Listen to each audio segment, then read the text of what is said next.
নতুন নতুন ভালোবাসার গল্প পেতে আমাদের ভয়েস অফ সুমন চ্যানেলটি সাবস্ক্রাইব করে পাশে থাকা বেল আইকনটি ক্লিক করুন। ধন্যবাদ।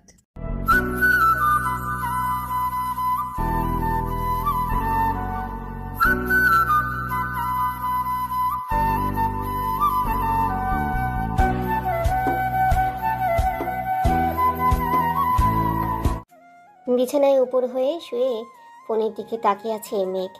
অপেক্ষা করছি তার প্রিয় মানুষটার ফোন দেবার অপেক্ষায়। পুরো 2 দিন কথা হয় না।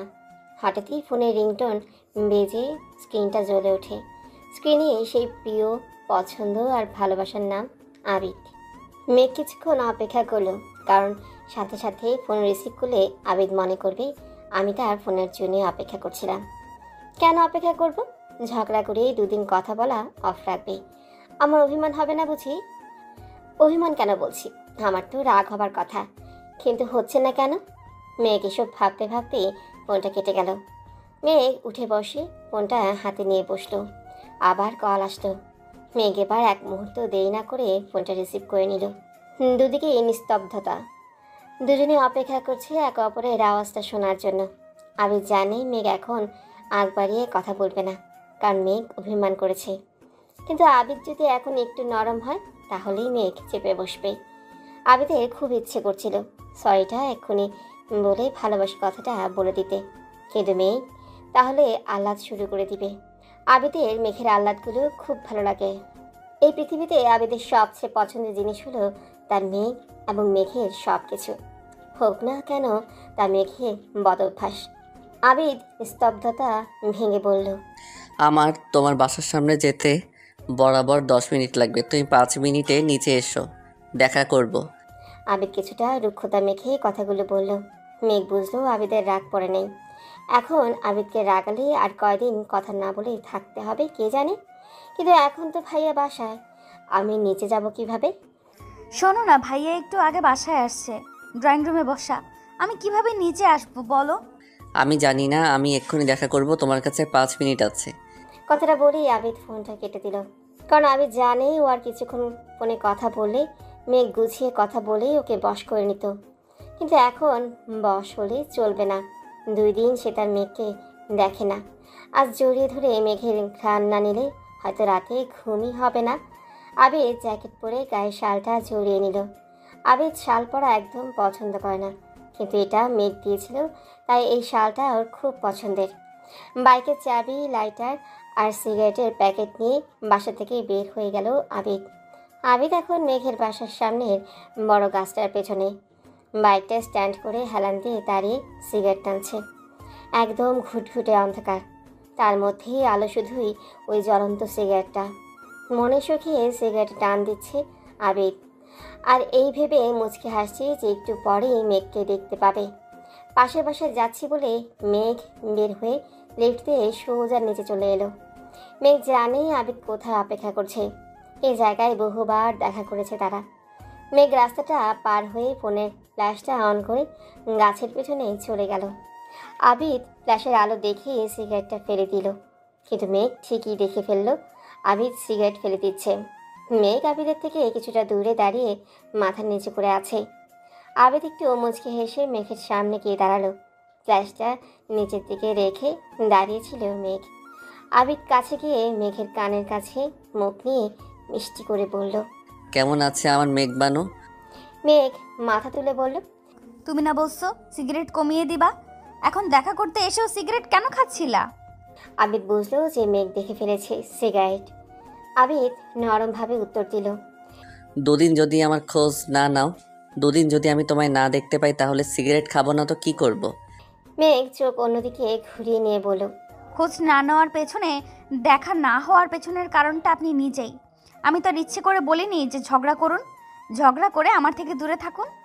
আবিদ খুব ভালো করে জানে এই পরিস্থিতিতে ঠিক কী করলে মেঘ গলে যায়। আবিদ আর কোনো কথা না বলে মেঘকে শক্ত করে জড়িয়ে ধরল। জানোই তো আমার শর্ট টেম্পার, মাত্রাতিরিক্ত ইগো বেশি। তুমি ফোন দিলেই তো হতো। মেঘ আবিদকে জড়িয়ে ধরে নিজের মাথাটা আবিদের কাঁধে রেখে অভিমানের স্বরে বলছে, কেন করব ফোন? তুমি নিজেই তো ফোন দিতে না করেছিলে। আবিদ মেঘকে আরো শক্ত করে জড়িয়ে ধরে বলল, সরি মেঘ বানু। কিসের সরি? তোমার শাস্তি হবে কাল। কোনো সরিতে কাজ হবে না। অনেক জ্বালাইছো এই 2 দিনে। আবিদ মেঘের গলায় হালকা করে কামড় দিয়ে বলল। আচ্ছা আমার মেঘ বানু। মেঘ আবিদের কাঁধ থেকে মাথা উঠিয়ে আবিদের গলা ঠিক করতে করতে বলল। আজ বেশি প্রেম করার সুযোগ দিতে পারলাম না। ভাইয়া বাসায় তো, তাই আমি পাশের বাসায় যাচ্ছি বলে বের হয়ে আসছি। এখন বাসায় গিয়ে খেয়ে ঘুমিয়ে যাও। কাল সকাল 8টা থেকে বিকাল 6টা অবধি প্রেম করব। বলেই চিপায় কামড় দিল মেঘ।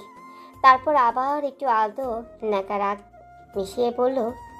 আর কি তোমার শাস্তি কাল সারাদিন, আর এই 2 দিন কষ্ট দিছো তাই। বলেই মেঘ আবিদের 2 গালে চুমু দিল। মেঘ আবিদের কপালে চুমু দিতে গিয়েও পারল না, কারণ আবিদ মেঘের চেয়ে যথেষ্ট লম্বা। মেঘ আবিদকে বলল। এই লম্বু, মাথাটা নামাও, আমি কপালে চুমু খাবো। আবিদ মেঘের কোমর ধরে উঁচু করে নিল। মেঘের শরীরে রক্ত হিম হয়ে যাচ্ছে আবিদের স্পর্শে। মেঘ আবিদের গলা জড়িয়ে ধরে আবিদের কপালে চুমু খেল। তারপর বলল। ভালোবাসি মেঘবানুর জামাই। এখন আমি যাই, না হলে ভাইয়া আমার ক্লাস নিয়ে নেবে। কাল 8টায় কলেজের সামনে থাকবা। এখন গিয়ে ঘুম দিবা। আবিদ এখনো মেঘকে উপরে তুলে আছে। মেঘের চোখের দিকে তাকিয়ে বলল। প্রেম করবে আর পরিবারের বকা শুনবা না, ভাইয়ার কাছে কট খাবা না, তা হয় নাকি? প্রেম করলে একটু সাহস রাখতে হয়। মেঘ আবিদের নাক ধরে টান দিয়ে বলল। আবিদের মতো ছেলে আমার কাছে মিয়াও মিয়াও করে। তাহলে এবার ভাবো আমার কত সাহস। বলেই হেসে দিল মেঘ। মেঘের কথা শুনে আবিদও হেসে দিল। নামো এবার, যেতে হবে। আমার ঠোঁট দুটো কি দোষ করলো? ঠোঁটে চুমু খাবে না? ঠোঁট দিয়ে সিগারেট খেয়ে মেঘবানুর ঠোঁট স্পর্শ পাবে ভাবলে কি করে? সিগারেট না খেলে অবশ্যই চুমু খেতাম। এবার নামাও, লেট হয়ে যাচ্ছে। আবিদ মেঘকে নামিয়ে দিয়ে মেঘের কপালে চুমু দিয়ে বলল। ভালোবাসি মেঘ বানু। মেঘ একটা মুচকে হাসি দিয়ে চলে যায়। আবিদ বাইক স্টার্ট করে। একটা সিগারেট ধরিয়ে বাইকটা হালকা স্পিডে চালানো শুরু করলো। সিগারেটটা দুঠোঁটের কোনায় চেপে ধরে পারদর্শিতার সাথে নাক দিয়ে ধোঁয়া ছাড়ছে আর বাইক চালাচ্ছে আবিদ। আর মুচকি মুচকি হাসছে তার মেঘবানুর কথা ভেবে। মেঘের পুরো নাম আদলিন রহমান মেঘ। আবিদ আদর করে মেঘবানু বলে ডাকে, কিন্তু সবসময় মেঘবানু বলে না। যখনই মেঘ রাগ করে তখনই মেঘবানু বলে মানিয়ে নেয় মেঘকে। আবিদ বাইক পার্কিংয়ে পার্ক করে। লিফট দিয়ে উঠে বাসার কলিং বেল বাজানো শুরু করলো।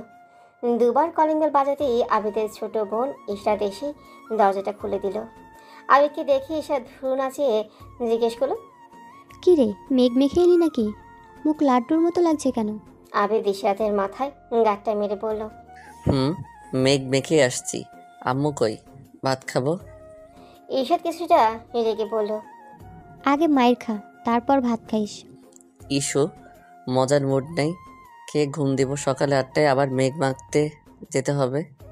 ইস, আমি যে কবে প্রেম করব তোর আর মেঘ ভাবির মতো? আমার প্রেমিক পুরুষ কোথায়? আমি বেঁচে থাকতে তুই শান্তিতে প্রেম করতে পারবি না। আর তোর মতো মেয়েকে যে ছেলে প্রপোজ করবে সে ছেলের রুচি নেই বললেই চলে। ইশরাত আবিরের হাতে একটা রাম চিমটি দিয়ে বলল। আজকেও 4টা ছেলে প্রপোজ করেছে, খালি আমায় কেউ ইমপ্রেস করতে পারে না বলে।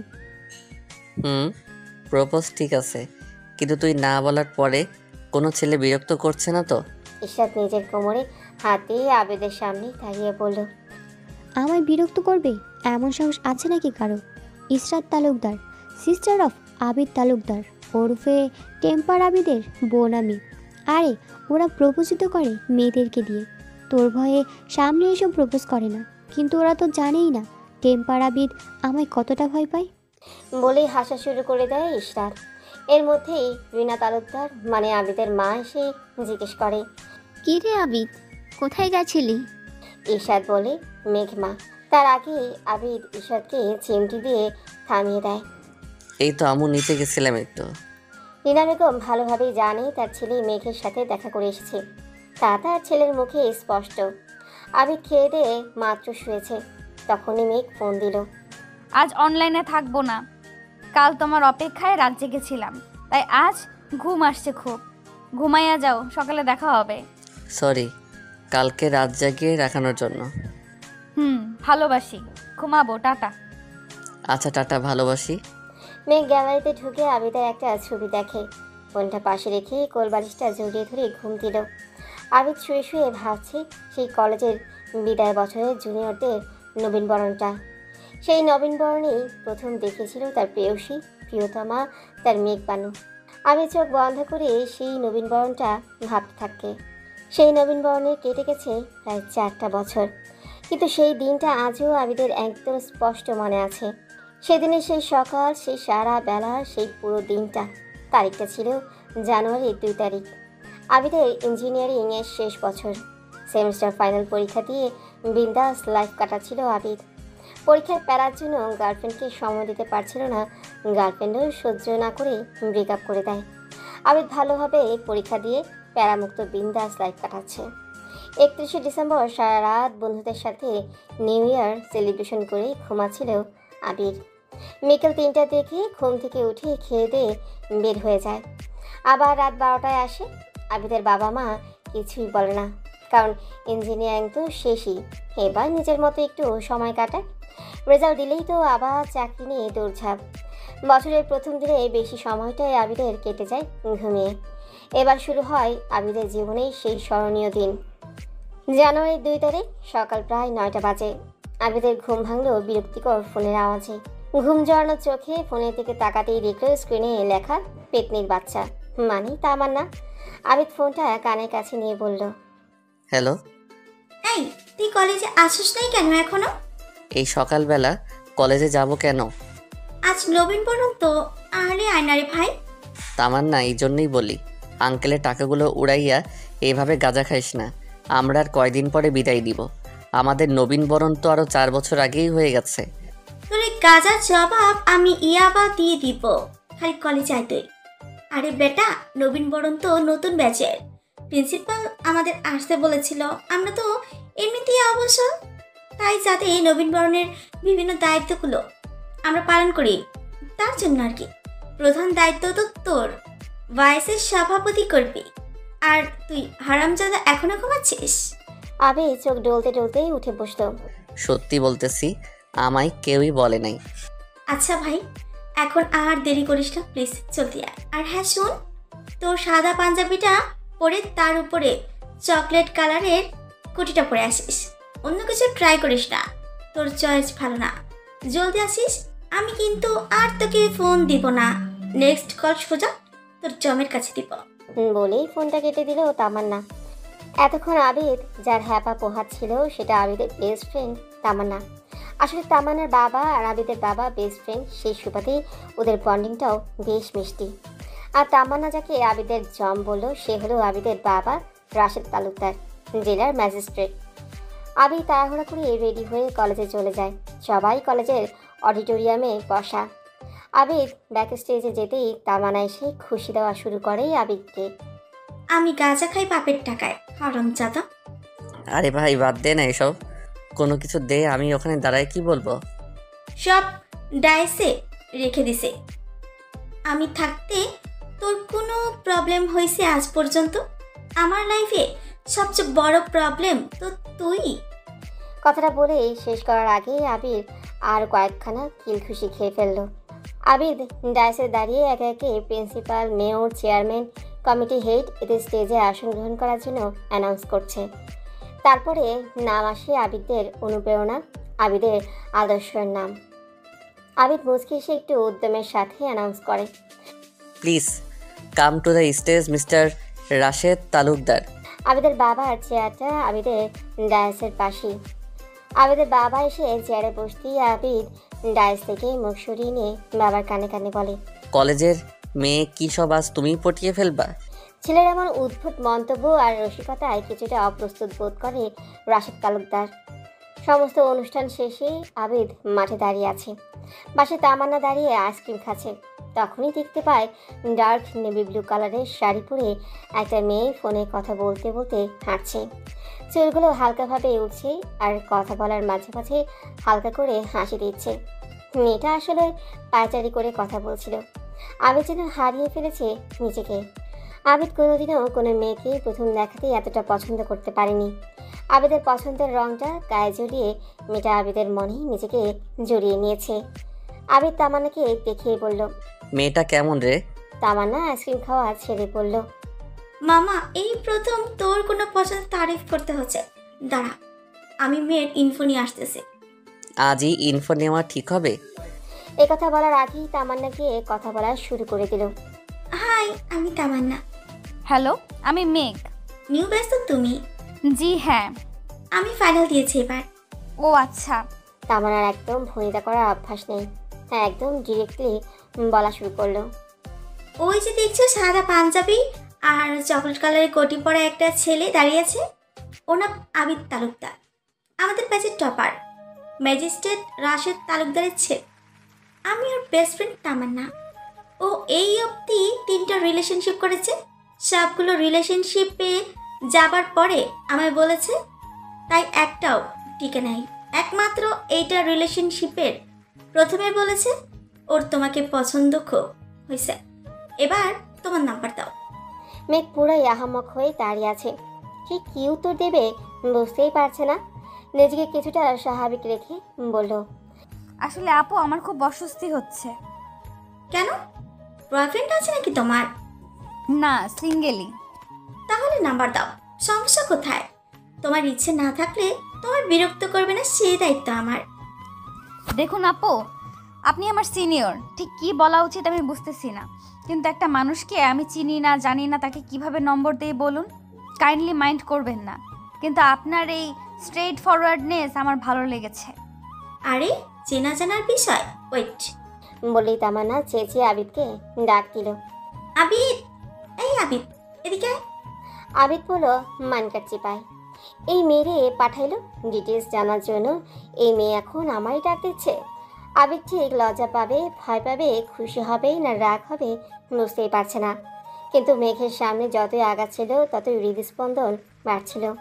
এই কথা সত্য, এর আগে এরকম অনুভূতি আবিদের কখনো কোনো মেয়ের জন্যই হয়নি। আবিদ মেঘের দিকে না তাকিয়ে তামান্নাকে তুতলে তুতলে বলছে। কি রে, ডাকছিস কেন? আমি ওরে বলে দিছি যে তুই ওরে পছন্দ করিস। আবিদ পারছে না এখন একটা বড় গর্ত করে সেখানে তামান্নাকে পুঁতে দিয়ে নিজে পুঁতে যেতে। নিজেকে যথাসম্ভব স্থির আর স্বাভাবিক রেখে আবিদ মেঘের দিকে তাকালো। এই প্রথম কাছ থেকে মেঘকে দেখছে আবিদ। হৃদস্পন্দন ভালো লাগা, শরীরের ঠান্ডা গরম মিশ্র তাপ চলাচল করা, এক অন্যরকম ভালো লাগা কাজ করছে আবিদের। একবার অসহায় দৃষ্টিতে তামান্নার দিকে তাকালো আবিদ। তাকাতেই তামান্না বলল। আরে আবুল, হাই বল না, এগুলোও কি বলে দিব নাকি? আবিদের এই আনাড়িপনা দেখে মেঘ মিটিমিটি হাসছিল। এর আগে বহু ছেলে প্রপোজ করেছে মেঘকে, সবার প্রপোজই বিরক্ত হয়েছে মেঘ। আর ছেলেদের প্রপোজ করা নিয়ে একটা থিওরিও সে আয়ত্ত করে নিয়েছে। আর সেই থিওরি অনুযায়ী স্পষ্ট আবিদ আনাড়িপনা করছে। আবিদ একটা বড় শ্বাস নিয়ে মেঘের চোখের দিকে তাকিয়ে বলল। হাই, আমি আবিদ তালুকদার। কথাটা বলার সাথে সাথে আবিদের মনে হলো সে যেন ফিজিক্সের ভাইবার উত্তর দিল মাত্র। এতটা রিলিফ লাগছে আবিদের। মেঘ নিজের মিটিমিটি হাসি আর খানিক ভালো লাগাটা লুকিয়ে স্বাভাবিকভাবে বলল। হ্যালো, আমি আদনিন রহমান মেঘ। মেঘ নামটা শোনার সাথে সাথে আবিদের শরীরে যেন একটা প্রবাহ বয়ে গেল। আবিদের মুখ থেকে বেরিয়ে গেল। তোমার নামটা কিন্তু আসলেই খুব সুন্দর। মেঘও র্যাপিডলি উত্তর দিল। সবাই বলে আমার নাম নাকি সুন্দর। আবিদের বলতে তো অনেক কিছু ইচ্ছে করছিল। আবিদের তো ইচ্ছে করছিল মেঘের বারবার সামনে আসা চুলগুলোকে কানের পিছনে গুজে দিতে, কিন্তু আবিদ কথা বলার সাহসই পাচ্ছে না। আবিদের চুপ থাকা দেখে মেঘই বলল। আচ্ছা, আপনি আমায় পছন্দ করেন? এবার আবিদ কিছুটা সাহস পেল। আবিদ নিজে মনে মনে আওড়াতে থাকলো। আবিদ, তুই এভাবে লজ্জা পাচ্ছিস কেন? একটু কথাই তো বলবি, বলে ফেললা। আবিদ নির্দ্বিধায় মেঘকে বলে। হ্যাঁ, তোমায় খুব পছন্দ আবার। আচ্ছা, আপনার মনে হয় আপনি প্রপোজ করলে আমি রাজি হয়ে যাব? মেঘ মনে মনে ঠিক করে নিয়েছে যদি হ্যাঁ বলে তাহলে এখানেই শেষ, আর সুযোগই দেবে না সে। কিন্তু আবিদ মেঘকে অবাক করে দিয়ে বলল। যদি এই কয়েক মুহূর্তের কনভারসেশনে তুমি আমার প্রপোজে হ্যাঁ বলে দাও, তাহলে সেটা ভালোবাসা না অ্যাট্রাকশন? একটা মেয়ের একটা ছেলেকে পছন্দ হতে কিছুটা টাইম লাগে, ছেলেটার সম্বন্ধে বিষয় জানতে হয়, তারপর পছন্দের ব্যাপার আসে। মূল কথা হলো একটা মেয়ের ভালোবাসা পেতে হলে ইমপ্রেস করতে হয় একটা ছেলেকে, কিন্তু আমি এই পর্যন্ত তোমাকে ইমপ্রেস করার মতো কিছুই করিনি, তাই অবশ্যই আমি প্রপোজ করলে তুমি না বলবে।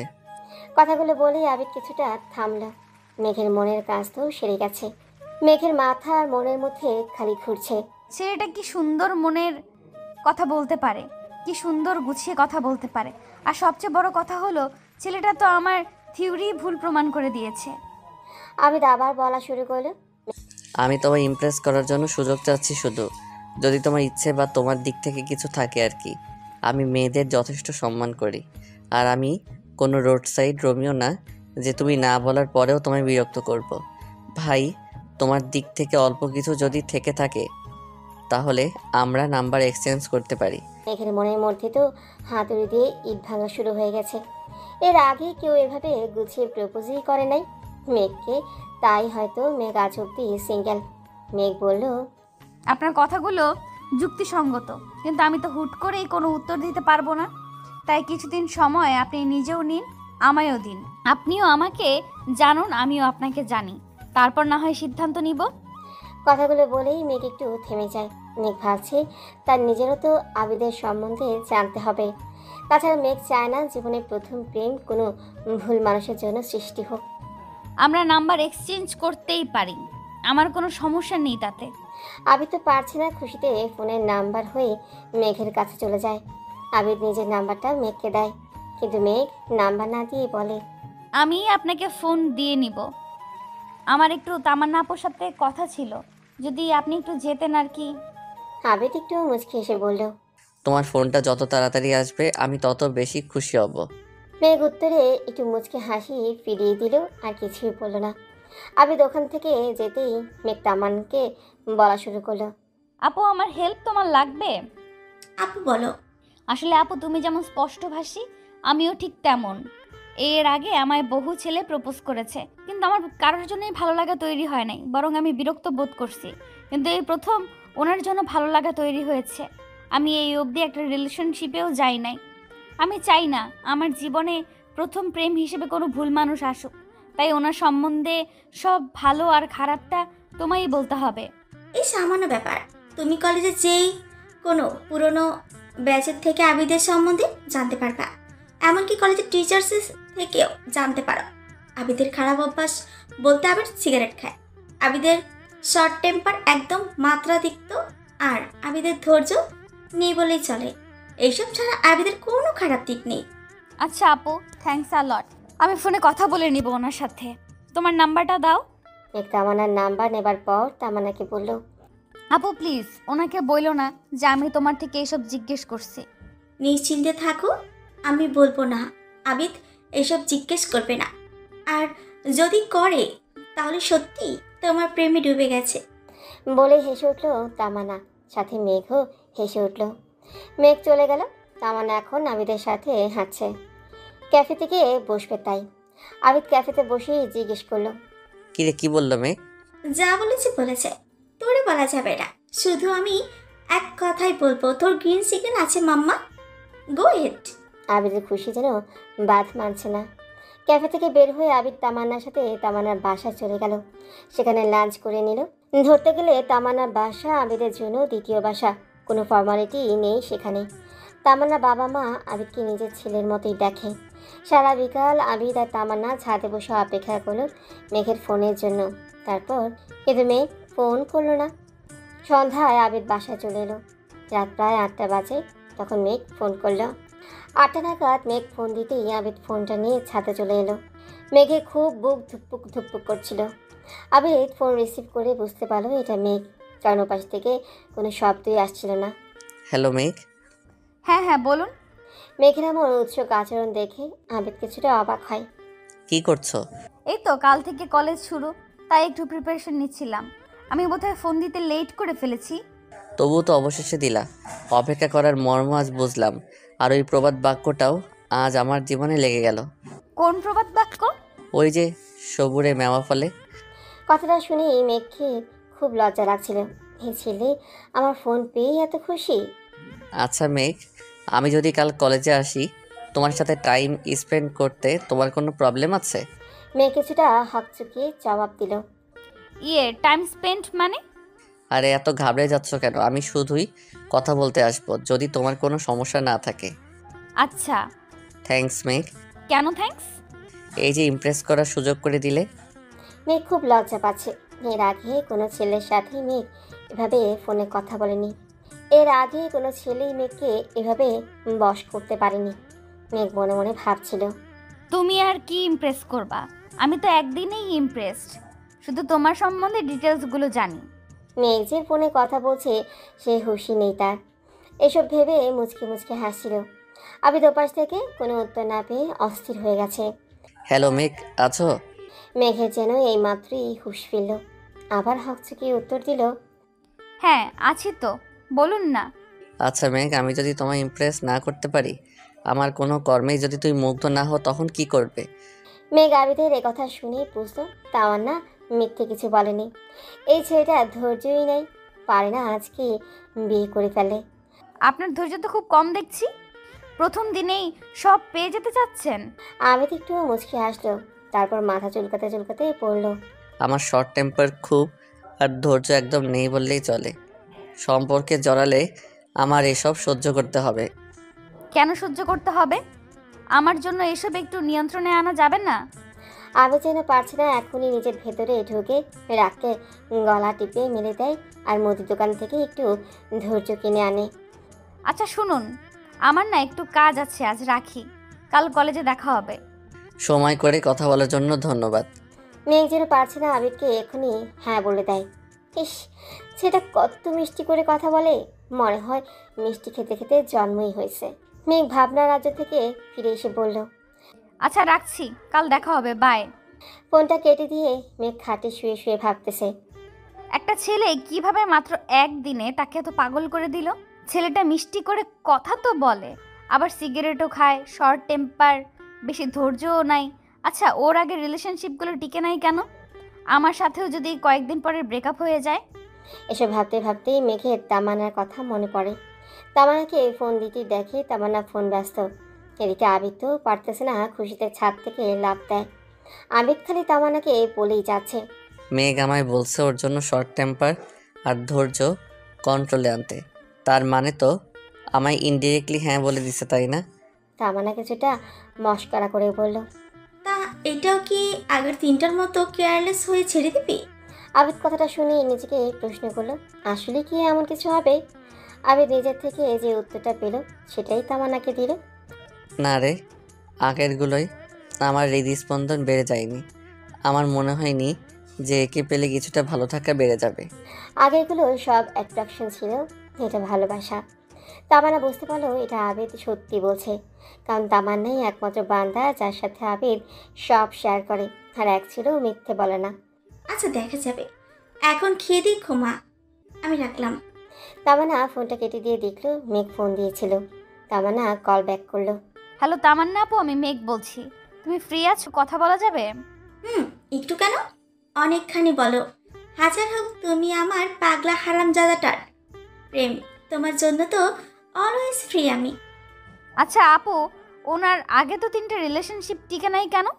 আসলে আবিদের ওগুলা অ্যাট্রাকশন ছিল, কিন্তু আবিদের লক্ষণ বলছে তোমার প্রতি যেটা, ওটা ওর প্রিয় ফিলিংস। আর ওর সম্পর্কগুলো না টেকার পেছনে কিছু দোষ ওরও আছে, কিছু দোষ ওর বিপরীতের মানুষগুলোরও ছিল। আসলে ওই মেয়েগুলো মন থেকে ভাবলে টিকে যেত, কিন্তু ওরা মস্তিষ্ক দিয়ে ভাবত। তুমি সম্পর্কে জড়ালে মন দিয়ে ভেবো ভাই, আমি তোমায় নিশ্চিত করছি আবিদের সাথে রিলেশনশিপে গেলে তুমি ঠকবা না। তবুও তোমার একটা ভালো লাগা খারাপ লাগা আছে, তাই বলছি যাই করো মস্তিষ্ক থেকে ভাবার আগে একবার মনের কথাটাও কান পেতে শুনে নিও। আপু তুমি এত সুন্দর করে গুছিয়ে কথা বলো যে কি বলবো, আমার আগাম প্রশ্নের উত্তরটাও একসাথেই দিয়ে দিলা। কথাটা শুনেই তামান্না খিলখিলিয়ে হেসে দিল। মেঘও হাসলো খানিক। আচ্ছা আপু একটা কথা বলবো, যদি তুমি কিছু মনে না করো। আরে ভাই, তুমি চিল থেকে বিন্দাস বলো।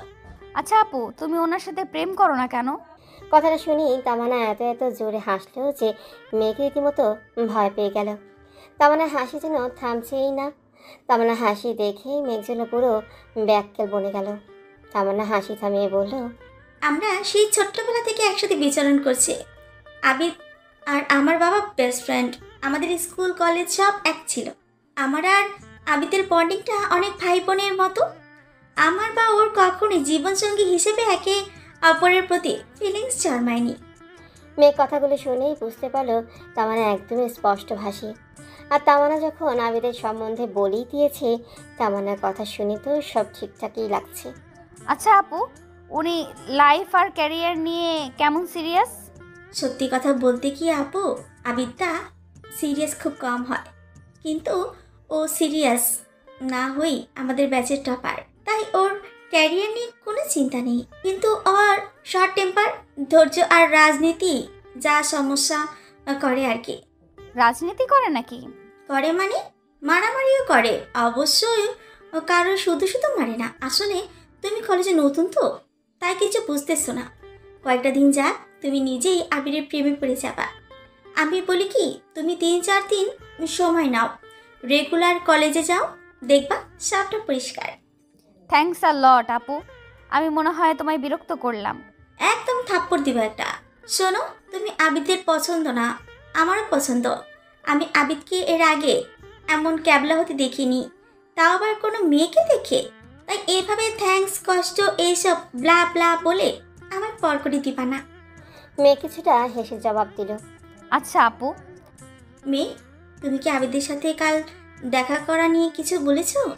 না মানে ও খুব ঘুমায় তো, দেখা করতে হলে আমাকে উঠিয়ে দিতে হবে আর কি। হ্যাঁ আপু, সকালবেলা দেখা করার কথা কলেজে। আচ্ছা ঠিক আছে, আমি জাগিয়ে দিব। তুমি এসো আপু। আচ্ছা ওকে, টাটা, সকালে দেখা হচ্ছে। সকালবেলা তামান্না আবিদকে উঠিয়ে নিয়ে 9টার দিকে ক্যাম্পাসে এলো। মেয়ে ক্যাম্পাসে ঢুকতে ঢুকতে 10টা বেজে গেল। কারণ সারা রাত না ঘুমিয়ে খালি আবিদের কথাই ভাবছে। তাই সব ঘুম এসে সকালে চোখে বাসা বাঁধছে। তাড়াহুড়ো করে ক্যাম্পাসে ঢুকছিল, দেখলো আবিদ বসে আছে। মুখ দেখে স্পষ্ট বোঝা যাচ্ছে বিরক্ত হয়ে গেছে প্রচুর।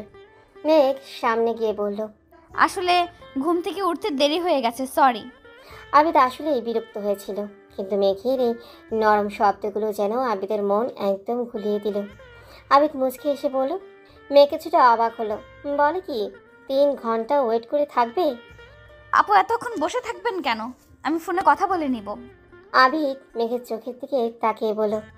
কিন্তু আমার যে ফোনে কথা বলা হয় মন ভরবে না? মেঘও আবিদের চোখের দিকে তাকিয়েছিল। কথাটা শোনার সাথে সাথেই যেন মেঘের হৃদস্পন্দন 4 গুণ বেড়ে গেল। মেঘ চোখ নামিয়ে নিল। আচ্ছা যাও, ক্লাস শুরু হয়ে যাবে। আচ্ছা আসি, ওয়েট করানোর জন্য সরি। মেঘ চলে যেতেই আবিদ মুচকি এসে বসল। আবিদ খেয়াল করলো মেঘ যাওয়ার সময় জুলফিকারের সাথে কথা বলছে। মেঘ ক্লাসে চলে যেতেই আবিদ জুলফিকারকে ডাক দিল। এই জুলফি, এদিকে আয়। জুলফিকার এদিকে আসার সাথে সাথেই আবিদ উৎসুক হয়ে জিজ্ঞেস করলো, কিরে, ওই মেয়েটাকে তুই চিনিস? কোন মেয়েটা? মেঘ নামে মেয়েটা। হ্যাঁ, খুব ভালোভাবে চিনি। ও তন্নির বেস্ট ফ্রেন্ড। তন্নি মানে তোর গার্লফ্রেন্ড? হুম। তামান্না হেসে লাফিয়ে উঠল। তারপর বলল, আবিদ মাম্মা, আমাদের আর ইনফোর জন্য কষ্ট করতে হবে না। ইনফো নিজেই আমার কাছে হেঁটে এসেছে। আবিদ তামান্নার কথা শুনে হেসে ফেলল। তারপর জুলফিকারকে বলল, জুলফি, তন্নিকে ফোন লাগা, আমার কথা আছে ওর সাথে। জুলফিকার ওদের কোনো কথাই বুঝতেছে না। আগামাথা না বুঝেই ভ্যাবলার মতো ফোন দিল ওর প্রেমিকা তন্নিকে। ফোন দিয়েই বলল, হ্যালো তন্নি, আবিদ তোমার সাথে কথা বলবে। ওপাশ থেকে তন্নি একদম অবাক হয়ে যায়। কারণ আবিদ তেমন কথা বলে না জুনিয়র মেয়েদের সাথে। এজন্য জুনিয়র অনেক মেয়েরই আবিদের উপরে ক্রাশ থাকা সত্ত্বেও প্রপোজ করতে পারতো না। কারণ আবিদ চালচলনে বুঝিয়ে দিত যে ও জুনিয়রদের প্রতি ইন্টারেস্টেড না। হ্যালো তন্নি, কেমন আছো আপু? আলহামদুলিল্লাহ ভাইয়া, তুমি কেমন আছো? আবিদকে সব জুনিয়র মেয়েরাই আপনি করে বলে, কিন্তু জুলফিকারের প্রেমিকা হওয়ার খাতিরে তন্নি তুমি করে বলার অধিকারটা পেয়েছে। আর আবিদ বহুবার ওদের সম্পর্কে ঝামেলা মিটিয়ে দিয়েছে। এক কথায় তন্নি আর জুলফিকার ওদের সম্পর্ক টিকিয়ে রাখতে পেরেছে আবিদের সাহায্যের জন্য। আপু, আমার একটা হেল্প লাগতো, করতে পারবে? আরে ভাইয়া, এইভাবে কেন বলতেছো? তুমি জাস্ট বলো, আমি পারলে অবশ্যই অবশ্যই করব। তো তোর বেস্ট ফ্রেন্ড মেঘকে না আমি পছন্দ করি খুব। ওর সম্বন্ধে জানার জন্যই ফোন করেছি। তুই তো জানিস আমি যা বলি স্ট্রেটলি বলে দিই। তাই বলছি আমি ওর প্রতি সিরিয়াস। তাই ওর সম্বন্ধে জানতে চাচ্ছি আর কি। কি, তুমি মেঘকে পছন্দ করো? কেন, কোনো সমস্যা? আরে ভাইয়া, কি বলো? মেঘ লাকি যে তোমার মতো পার্টনার পাবে, আর তুমিও লাকি যে আমার বেস্ট মেঘের মতো এত ডিসেন্স আর লয়াল প্রেমিকা পাবা। ও এই অবধি একটা রিলেশনশিপও করে নাই। তুমি ওরা পছন্দ করো তো? সিরিয়াস তো? নিশ্চিন্ত থাকো, তোমাদের রিলেশনশিপের গ্যারান্টি আমার। আমি নিজে ওর সাথে কথা বলবো। আবির যেন নিজের কানকে বিশ্বাস করতে পারছে না, এত জলদি সব কিছু হয়ে গেল। তার উপরে তন্নির এই গ্যারান্টি। আবির পারছে না খুশিতে আকাশে উড়াল মেরে আসে। আবির তন্নিকে বলল, তোর ট্রিট পাওনা রইল আপু। আচ্ছা, ওর ফ্যামিলি সম্বন্ধে কিছু বল। মেঘের বাবা মারা গেছে 4 বছর হয়। আমি মেঘকে 6 বছর যাবৎ চিনি। ওর ফ্যামিলি যথেষ্ট ভালো। ওর ফ্যামিলিতে মেঘ, ওর মা, ওর বড় ভাই, ভাবি আর ওর ভাইয়ের ছেলে আছে। মেঘের পৃথিবীতে বলতে ওর মা আর ভাই, কারণ ওনারা মেঘকে যথেষ্ট স্বাধীনতা দিয়েছে। ওর বড় ভাই ডাক্তার আর ওর ভাবিও ডাক্তার। আর হ্যাঁ, ও ওর বাবাকে নিয়ে খুব সেনসিটিভ, কারণ ওর বাবাকে খুব ভালোবাসতো ও। আচ্ছা, মেঘের পছন্দ অপছন্দ সম্বন্ধে বল। পাশ থেকে জুলফিকা বলে উঠল, আরে আবিদ, তন্নি ফ্রি তো, ওরে ক্যাম্পাসে আসতে বল না। আমার ফোনের টাকা শেষ হয়ে যাচ্ছে তো। তামান্না জুলফিকারকে একটা খুশি মেরে বলল, হালা কিপটা। আচ্ছা আপু, তুই কি ফ্রি? আমি তামান্না জুলফির ক্যাম্পাসে আছি, তুই আসতে পারবি? হ্যাঁ ভাইয়া, আমি একদমই ফ্রি। আমি আধা ঘন্টার মধ্যে আসতেছি। ধন্যবাদ রে আপু। আরে ভাইয়া, কী সব বলে পর করে দিচ্ছ আমায়?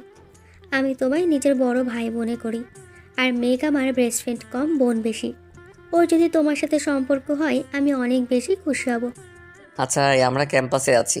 আধ ঘন্টা পরে তন্নি ক্যাম্পাসে ঢুকলো। এসেই তামান্নাকে জড়িয়ে ধরে বলল, কেমন আছো আপু?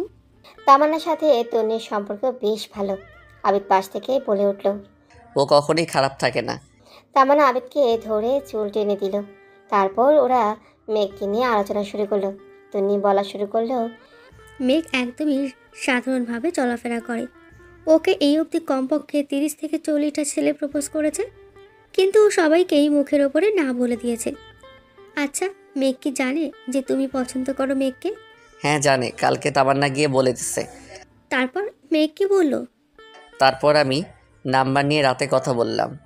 সকালে ক্যাম্পাসে কথা বলার জন্য রাজি হলো, কিন্তু আসতে লেট করায় কথা বলতে পারিনি।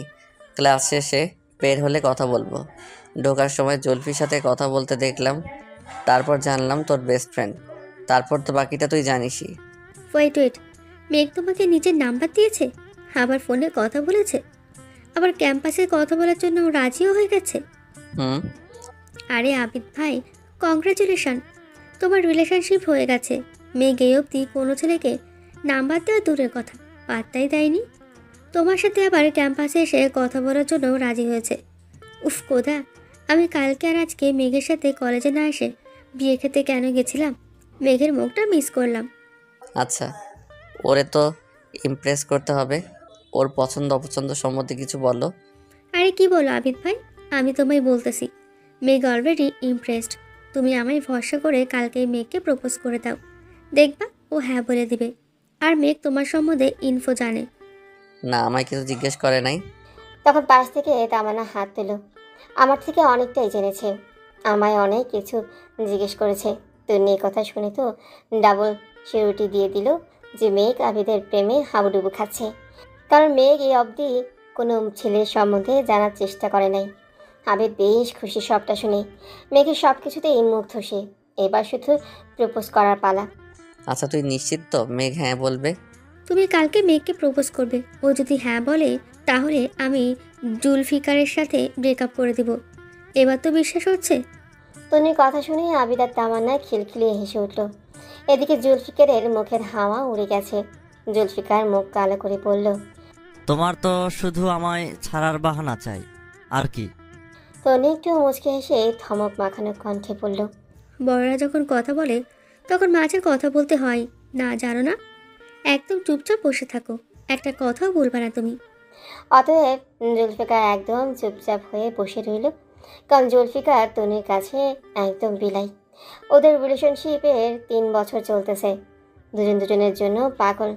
কিন্তু জুলফিকার তনিকে নিয়ে একদম বেশি স্পর্শকাতর, আর তন্নির জুলফিকারকে ধমকাতে ভালো লাগে, আর জুলফিকারও তন্নির থেকে ধমক শুনতে ভালোবাসে। এটা যেন ওদের সম্পর্কের অভ্যাস হয়ে গেছে। ওরা সবাই ওয়েট করতেছিল, 1টা বেজে গেছে, কলেজ ছুটি ছিল। আবিদ উঠে দাঁড়ালো। এই ব্যস্ত ভিড়ে তার চোখ দুটো খুঁজছে তার প্রিয় মেঘকে। মেঘ সিঁড়ি দিয়ে নামছিল আর ভাবছিল আবিদ ওকে কী বলবে।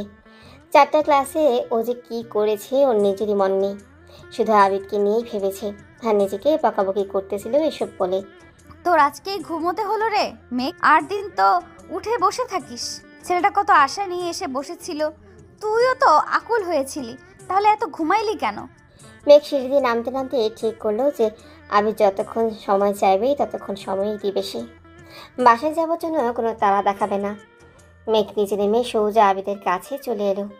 এসে দেখলো তন্নিয়া জুলফিকার বসে আছে আবিদদের সাথে। খুব অবাক হলো মেঘ, আবার খুশিও হলো বহুদিন পর তার পার্টনার অফ ক্রাইমকে দেখে। বিয়ের জন্য এই 7 দিন তন্নি শহরের বাইরে ছিল। মেঘ তন্নিকে দেখেই বলল, কিরে চুন্নি, তুই এখানে?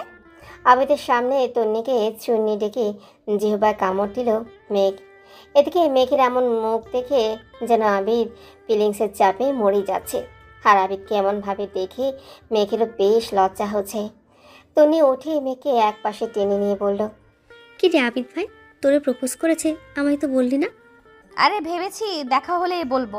আর শোন না, আমারও না আবিদকে খুব পছন্দ হয়েছে। তা তো আপনাকে দেখেই বোঝা যায় ম্যাডাম। ফোনে কথা বলেন, ক্যাম্পাসে এসে কথা বলার প্রতিশ্রুতি দেন, খুব প্রেম শিখে গেছেন আপনি। মেঘ খুব লজ্জা পায় তন্নির কথায়। মেঘ কৌতূহল নিয়ে তন্নিকে জিজ্ঞেস করে, তুই ওখানে বসেছিলি কেন? আর তোকে এসব বললোই বা কেন আবিদ? আমি আবিদ ভাইকে 3 বছর যাবৎ চিনি, আর আবিদ ভাই আমায় ছোট বোনের মতোই দেখে। তুই জানিস আমার আর জুলফিকারের রিলেশনশিপে উনি অনেক সাহায্য করেছেন। আচ্ছা বল না, ওর সাথে রিলেশনশিপে যাব? আমায় কেন জিজ্ঞেস করছিস? নিজের মনকে জিজ্ঞেস কর। তুই বুঝি আমায় জানিস না, দেখে বুঝিস না? আমার তো খুব পছন্দ ওকে, কিন্তু ওর সম্বন্ধে তেমন কিছু জানি না। শোন, তোর জন্য আবিদ ভাই একদম পারফেক্ট, একদম ডিসেন্ট আর লয়াল থাকবে তোর প্রতি। আর সব শুনে যা বুঝলাম, আবিদ ভাই তোর প্রতি পাগল। এর আগে আবিদ ভাই কোনো মেয়ের প্রতি এত দুর্বল হয়নি। আচ্ছা এখন কি কথা বলবো রে? তুই তো প্রেম করতেছস, আমার তো অভিজ্ঞতা নাই। আর ওর সামনে গেলেই না আমার কেমন যেন অস্থির অস্থির লাগে, বুকে ধুকপুকানি বেড়ে যায়। এসব প্রেমের লক্ষণ। অবশেষে আমার হারামজাদিটাও প্রেমে পড়ল। আর তুই ভাগ্যবতী যে আবিদ ভাইয়ের মতো পারফেক্ট পার্টনার পাচ্ছিস। শুধু একটা কথাই বলে দিচ্ছি, আবিদ ভাই পছন্দ করে না এমন কিছু করবি না। আবিদ ভাই তোকে সব স্বাধীনতা দেবে, দেখিস, কিন্তু উনি না করবে এমন কিছু করিস না। ওনার রাগ কিন্তু একদমই ভয়ানক। শুধু রাগটা সহ্য করিস, দেখবি তোদের প্রেম বিয়ে অবধি করাবে। তারপর আবিদ ভাইয়ের পুচকা পুচকি পালতে পালতে তোর জীবন চলে যাবে। মেঘ তন্নির কথা শুনে বারবার লজ্জা পাচ্ছিল। তন্নি মেঘের গাল টেনে বলল, আচ্ছা ওর রাগ কি এতই বেশি? আমি সহ্য করতে পারবো তো? শোন, রাগ বেশি ঠিক আছে, কিন্তু উনি তোর প্রতি যে হারে পাগল, এই পাগলামি আরও বাড়বে। উনি যতই রাগ দেখাক তোকে কখনো ছেড়ে যাবে না। আরও রাগ সহ্য করে বেশি ভালোবাসা পাবি, বেশি বেশি আদর পাবি। আর কি লাগবে তোর? আর লজ্জা পাস না বোন, মানুষটা সে কখন থেকে অধীর আগ্রহে বসে আছে তোর সাথে কথা বলবে বলে। আর শোন, এখনই বাসায় যেতে হবে না, আন্টিকে ফোন দিয়ে বলে দে তুই আমার সাথে আছিস। তা না হয় বললাম, কিন্তু উনি বাসায় যাবে না? ওনার বাসা তো এখন তুমি হয়ে গেছো। মেঘ পারতেছে না দৌড়ে পালায় তন্নির থেকে, কারণ তন্নি পেঞ্চ করে করে কথা বলছিল আর মেঘ লজ্জায় মরে যাচ্ছিল। মেঘ বাসায় ফোন দিয়ে বলল যে ওর আসতে সন্ধ্যা হবে, ও তন্নির সাথে আছে। তন্নিও ফোনে বলল যে আন্টি চিন্তা করিও না, সন্ধ্যা থেকে চলে আসবো।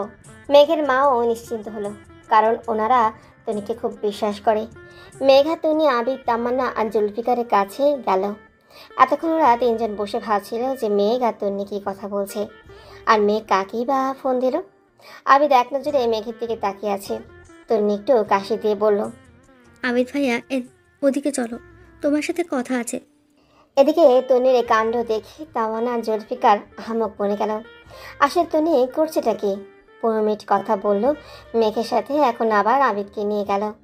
মেঘ দাঁড়িয়ে আছে দেখে জুলফিকার বলল, আরে ভাবি, দাঁড়িয়ে আছেন কেন? বসেন। জুলফিকার এমনিতেই মেঘকে ওর নাম ধরেই ডাকে।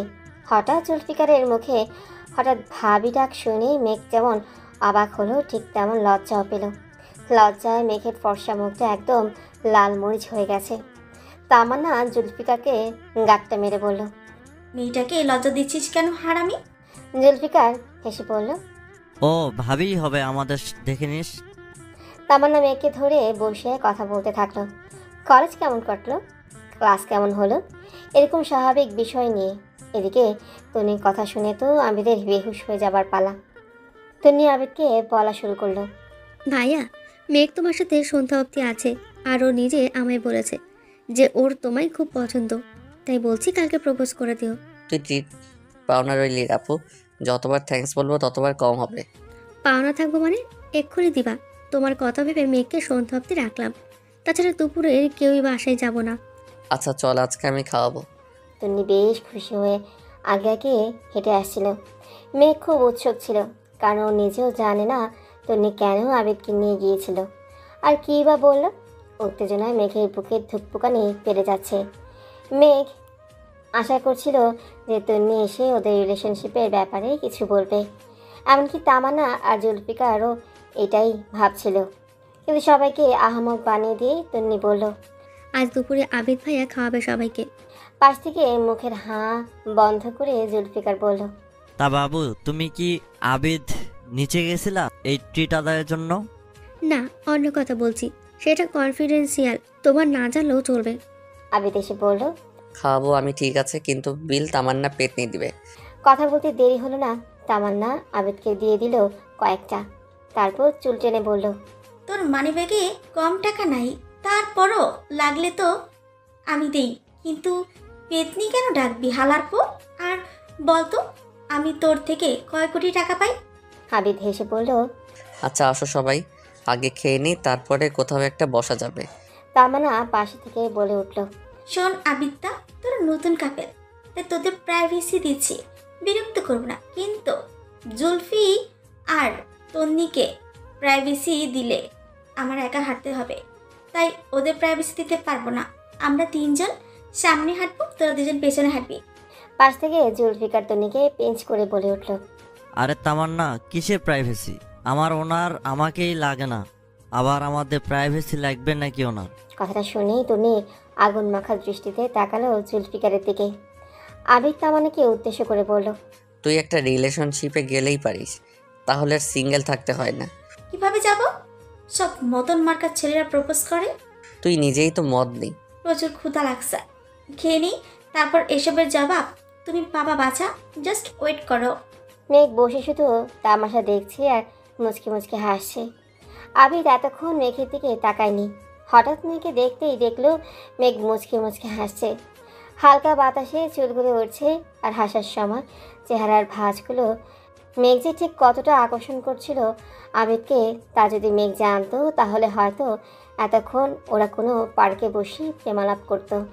তামান্না, তনিয়া, জুলফিকার হাঁটা শুরু করলো। আবিদ মেঘকে বলল, চলো।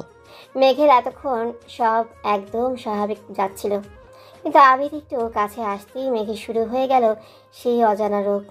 বুক কেমন জোরে জোরে থুকপুকাচ্ছে যে মেঘের ভয় হচ্ছে আবিদ না আবার এসব শুনে ফেলে। নিঃশ্বাস নিতে এই সমস্যা, দেহের প্রবাহ যে কখনো উষ্ণ আবার কখনো শীতল হচ্ছে তা বোঝা মুশকিল। এমন অনুভূতি কখনো হয়নি মেঘের। আবিদ একটু কাশি দিয়ে বলল, ব্যাগটা আমার কাছে দিতে পারো? না, আমি পারবো। আমার কাছে দিলে আমার ভালো লাগবে। মেঘ আবিদের দিকে না তাকিয়ে ব্যাগটা আবিদকে দিয়ে দিল। মেঘ নিচের দিকে তাকিয়ে হাঁটছে, দুজনেই নিশ্চুপ। মেঘ নিচের দিকে চেয়ে হাঁটছে। আবিদ জিজ্ঞেস করলো, আচ্ছা আম্মার সম্বন্ধে কি জানতে চাও? কিছুই না। মেঘের উত্তরটা আবিদের ঠিক পছন্দ হলো না। কিছুটা রেগে গেল আবিদ, ভাবলো হয়তো মেঘ ওদের সাথে যেতে চায় না। তন্নি হয়তো আমার কথা ভেবে মেঘকে জোর করে নিয়ে এসেছে। আবিদ সোজা মেঘকে জিজ্ঞেস করলো, মেঘ, তোমার ইচ্ছা না হলে বললো আমি বাসায় দিয়ে আসছি, তুমি ইচ্ছায় যাচ্ছ তো আমাদের সাথে? মেঘ এবার দাঁড়িয়ে গেল। আবিদ মনে মনে ভাবলো। এখন বলবে হ্যাঁ আমি বাসায় যাব? কিন্তু আবিদকে আহাম্মক বানিয়ে দিয়ে মেঘ বলল, আমার না কেমন যেন লাগতেছে, উপরের দিকে তাকাতেও লজ্জা লাগতেছে, কথা বললে গলা কাঁপতেছে। এমন পরিস্থিতিতে আগে পড়ি নাই তো, তাই একটু অস্বস্তি হচ্ছে। কিন্তু এটা ঠিক, আমার আপনার সাথে যেতে ভালো লাগছে, আর আমি স্বইচ্ছাই যাচ্ছি। আবিদ মেঘের এই নাজেহাল অবস্থা দেখে বলল, আচ্ছা আমি আর জিজ্ঞেস করব না, তোমার সবটা স্বাভাবিক মনে হলে তুমি শুরু করিও। আবিদ আর মেঘ হাঁটছে। আবিদ মেঘের কথাগুলো মনে করছে আর হাসছে। মেঘ আর চোখে দেখছে যে আবিদ হাসছে। মেঘের লজ্জা আরও বেড়ে গেল। মেঘ মনে মনে আওড়াচ্ছে, ধ্যাৎ, কেন বললাম? বাচ্চা মানুষ মনে করছে এখন আমায়। কিন্তু এর মাঝেই মেঘের আবিদের একটা জিনিস খুব পছন্দ হয়েছে। তা হলো আবিদ মেঘকে একবারও কথা বলার জন্য জোর করেনি। সকাল থেকে অপেক্ষা করে শুধু সাথে হাঁটতে পেরেই আবিদের খুশি যেন ধরছে না। তাহলে তন্নির কথাটাই সত্যি, যতই রাগ থাকুক না কেন মানুষটা আমায় ভালোবেসে পাগল করে দিবে। ইস, দেরি কেন করছে ও? প্রপোজ করে দিলেই তো পারে। আমি হ্যাঁ বলে দিই সাথে সাথে। আমি তো আর এই লজ্জা নিয়ে বলতে পারবো না যে হ্যাঁ আমিও তোমায় পছন্দ করি। ইস, কি সুন্দর করে কথা বলে। যখন বলছিল তুমি স্বাভাবিক হয়ে কথা বলা শুরু করো, আমার তো তখনই জড়িয়ে ধরতে ইচ্ছে করছিল। আবিদ জিজ্ঞেস করলো, মেঘ লজ্জা কাটছে? মেঘের ভাবনা ভেঙে গেল। আর ভাবনার ঘুম থেকে উঠে এমন প্রশ্ন পেয়ে আরও লজ্জা লাগছে মেঘের। পারছে না, এক দৌড়ে বাসায় চলে যায়। আবিদ আবার জিজ্ঞেস করলো, মেঘ লজ্জা কাটিনি? হুম। লজ্জা কাটানোর একটা উপায় আছে আমার কাছে, তুই চাইলে আমি বলতে পারি।